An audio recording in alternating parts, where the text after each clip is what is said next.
அறிவோம் ஆன்மீக நாமம் அன்பர்களுக்கு என்னுடைய பணிவான வணக்கம். இன்னைக்கு நம்ம தெரிஞ்சுக்க போகிறது விஷ்ணு பகவானுடைய அவதாரங்கள் 10 இல்லைன்னா 24 அப்படிங்கிறத நம்ம தெரிஞ்சுக்க போகிறோம்.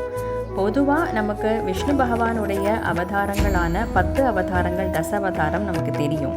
ஆனால் பாகவத புராணத்தில் விஷ்ணு பகவானுடைய 24 அவதாரங்களை பற்றி குறிப்பிட்டிருக்காங்க. அது என்ன அப்படிங்கிறத நம்ம ஒன்றொன்றா இன்னைக்கு தெரிஞ்சுக்கலாம்.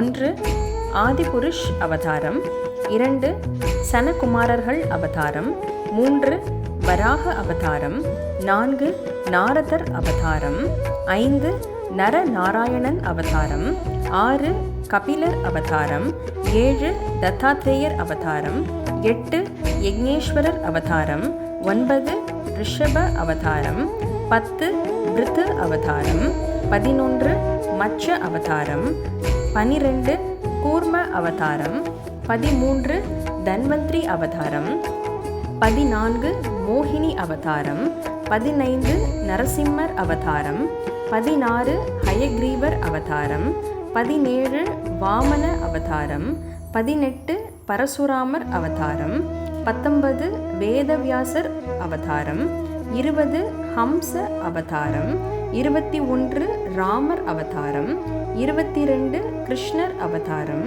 23 புத்தர் அவதாரம், 24 கல்கி அவதாரம். கல்கி அவதாரம் அப்படிங்கிறது இந்த கலியுகம் அழிந்து சத்தியயுகம் தொடங்கும் பொழுது விஷ்ணு பகவான் கல்கி அவதாரம் எடுத்து புதிய உலகை உருவாக்குவார் அப்படின்னு சொல்லி புராணங்களில் குறிப்பிட்டிருக்கு. இப்படி விஷ்ணு பகவானுடைய 24 அவதாரங்களை நம்ம தெரிஞ்சுக்கிட்டோம். இன்றைய நாளின் தன்னம்பிக்கை வரிகள். நீங்கள் எவ்வளவு குழப்பம் அடைந்தாலும் அதை புன்னகையோடு எதிர்கொள்ளுங்கள். நீங்கள் எவ்வளவு குழப்பம் அடைந்தாலும் அதை புன்னகையோடு எதிர்கொள்ளுங்கள்.